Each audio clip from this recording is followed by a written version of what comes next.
Let me tell you what happens the day you finally decide to stop pretending, not in a dramatic break the cable kind of way.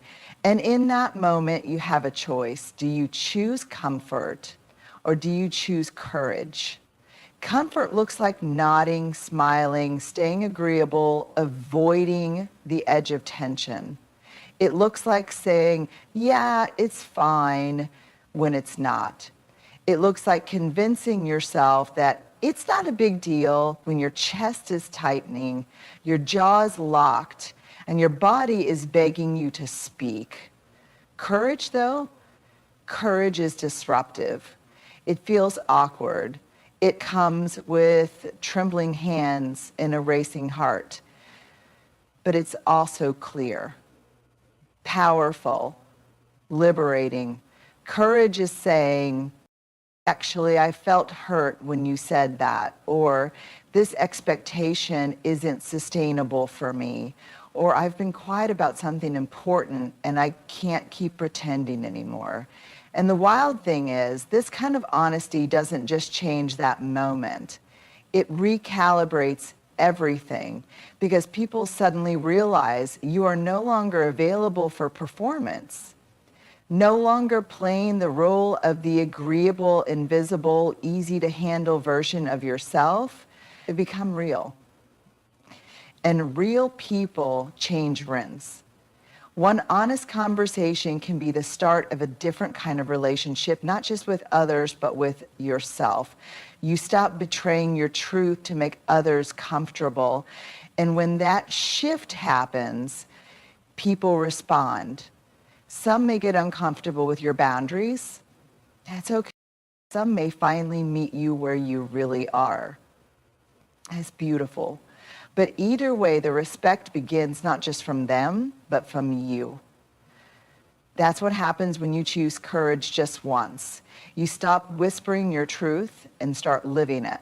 And it begins with one conversation. Would you like me to explain the other key points in a similar way?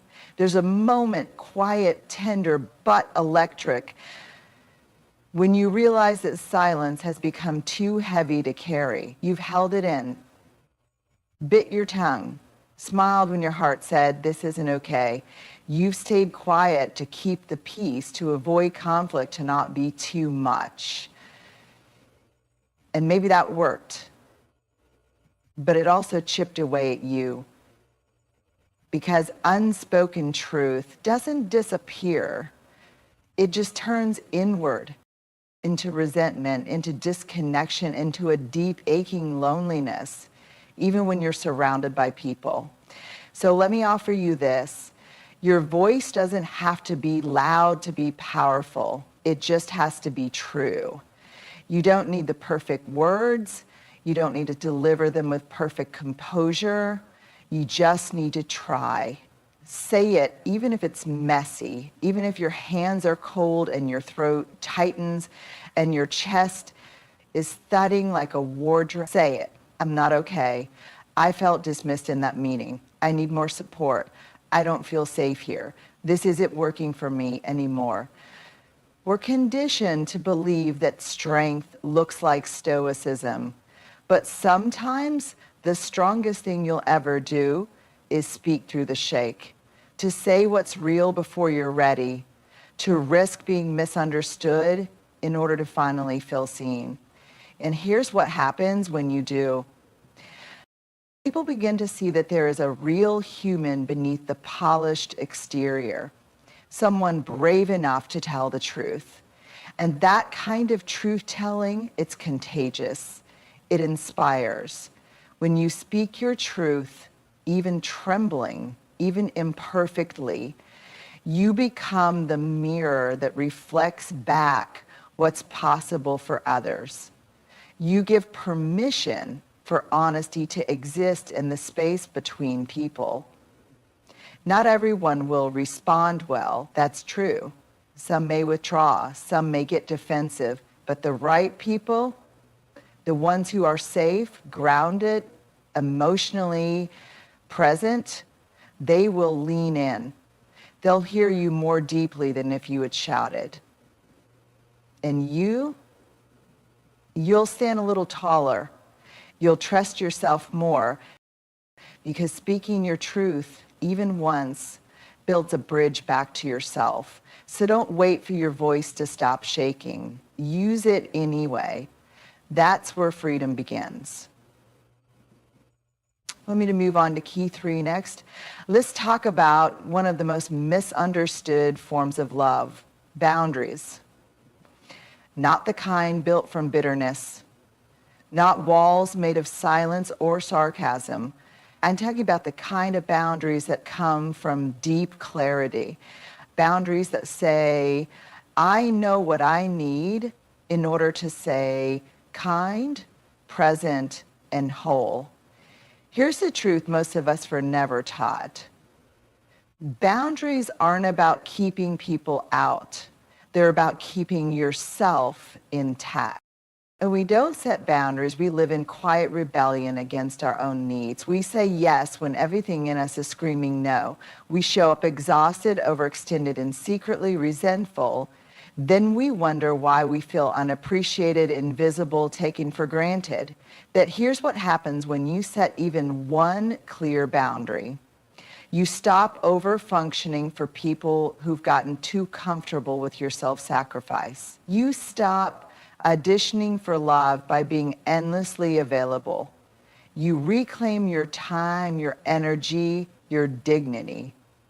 And yes, it will feel uncomfortable at first, especially if you've spent most of your life being the strong one, the easygoing one, the whatever you need person. Boundaries can feel like rejection to the people who benefited from your lack of them. But here's what boundaries really are. They are the language of self-respect. When you say, I can't commit to that right now. I'm not available for this conversation when it turns disrespectful. I value this relationship, but I also need time to rest. You're not pushing people away. You're inviting them into a relationship that's built on truth, not silent suffering. Boundaries let people know where you end and they begin. And if they truly care about you, they'll adapt. They'll meet you there. If they don't, well, that tells you something important too. One boundary, just one, can reset years of unspoken patterns. It can interrupt cycles of people-pleasing and self-neglect. It can help you show up not as a burnt-out version of yourself, but as someone fully rooted in their worth. You teach people how to treat you by what you tolerate. So when you draw that line, firm but kind, you are saying to the world, I am worth protecting. And the most beautiful part, when you protect your peace, your presence becomes a gift, not an obligation. So establish the boundary, not to punish, not to push away, but to preserve the parts of you that are tired of being forgotten, even by you. Ready for key 4? At some point in life, early on, for most of us, we're handed a mask. We're not told we're holding it. No one says, here, wear this so people will like you. But we start to notice the subtle rewards for pretending. Smile more and people are comfortable. Don't talk about your feelings and no one pulls away. Shrink a little, laugh it off, say what they want to hear, and you'll fit in just fine. So we wear the mask. We learn to perform, to become whatever version of ourselves the world seems to approve of. The easy one, the strong one, the fixer, the peacemaker, the achiever. And slowly, quietly, we start to disappear behind it. But here's the thing no one tells you about the mask. Even when people love you, you still feel lonely. Because deep down, you know it's not you they're loving. It's the version of you that they've never had to work hard to understand. The version that keeps their comfort intact. That you're aching to be seen. You're tired of nodding along. You're tired of answering, I'm good, when you're anything but. And there is such a profound kind of freedom that comes the moment you decide to drop the mask, to let people see the parts of you that are still healing, to stop pretending to be unaffected when something does affect you, to stop dimming your light so others don't feel insecure standing next to you. And yes, there's risk.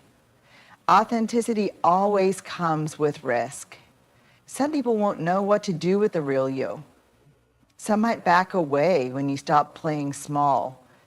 But those who stay, they'll be the ones who see you fully, not for what you do or who you impress, but simply for who you are. Leading with authenticity doesn't mean oversharing. It doesn't mean demanding attention or unloading your entire story to every person you meet. It means aligning your outer world with your inner truth. It means saying, actually, I'm struggling right now, or I've changed and that version of me you knew doesn't fit anymore. Or even, I'm proud of this part of me and I'm done hiding it. Authenticity invites real connection. It filters out the noise. It draws in the kind of people who don't need you to be perfect. They just need you to be you. And when you finally show up like that, even once, you realize you were never too much. You were just trying to be everything but yourself. So drop the mask. It's heavy, it's lonely, and the world doesn't need another edited version of a human being. It needs you, fully, boldly, unapologetically, because when you lead with authenticity, you don't just change how others treat you, you change how you treat you. Would you like to keep going with Key 5? There's a moment, sometimes small, sometimes seismic, when you realize you've spent a lifetime waiting for someone else to confirm that you're enough. You wouldn't have said it that way, of course. You would have called it being responsible or earning your place or just wanting to do a good job. But beneath it all, there was a quiet hunger. Tell me I'm valuable. Tell me I matter. Tell me I'm doing okay. We look for it in 100 places. Approval from our boss, a like on something vulnerable we shared, a text back from someone who hasn't earned the weight we give them. You build whole lives on top of a foundation of what will they think. But here's the hard truth. As long as your worth depends on someone else recognizing it, it will always be unstable. It will rise and fall with moods, with outcomes, with circumstances. You'll question your value every time someone withdraws, disapproves, or simply doesn't see you clearly. But your worth, it's not performance-based. It's not popularity-based. It's not productivity-based. It's inherent. You don't earn it. You remember it. Owning your worth means walking into a room and no longer scanning for cues that you belong there. It means making choices that align with who you are, not with what people expect. It means no longer shrinking for comfort, no longer chasing for love, no longer editing yourself for applause. You don't have to be the loudest voice in the room to know your value. You just have to stop handing out scorecards to people who don't even know how to hold your story. And yes, it takes practice. It takes unlearning the belief that your enoughness is conditional. It takes waking up every morning and reminding yourself, even if they don't see it, I do. Even if no one validates it today, I still carry it. When you begin to own your worth, people will notice. Some will step back. They were counting on your insecurity, but the right ones, they'll lean in. They'll respect the energy of someone who no longer begs for permission to take up space. So take up the space, not because you've been validated, not because you were finally chosen, but because you chose yourself. And that choice, That's when the shift begins. That's when people start treating you differently, not because they change, but because you did. Let me know when you're ready for key 6, or if you want all of these stitched into a full-length piece. From the time we're young, we start collecting ideas of who we're supposed to be. Be agreeable, be productive, be polite, be successful, be strong but not too emotional, be nice but not passive, be confident but not too loud. And somewhere in the blur of all these expectations, we become strangers to our own truth. We build personas out of protection. We become who we think we need to be liked, to be accepted, to be loved. But here's the thing about performing for love. Even when you get it, it never feels real, because deep down, you know someone fell in love with your mask, not you. So we hustle harder, we perfect the image, we carry the pressure of being on all the time. We become exhausted from managing the gap between how we feel and how we present, until one day we snap, or we go numb, or we look in the mirror and don't recognize ourselves anymore. And that's where the invitation lives. Let go of who you think you should be and start showing up as who you are. That doesn't mean abandoning responsibility. It doesn't mean oversharing your every thought or emotion. It means alignment. It means integrity.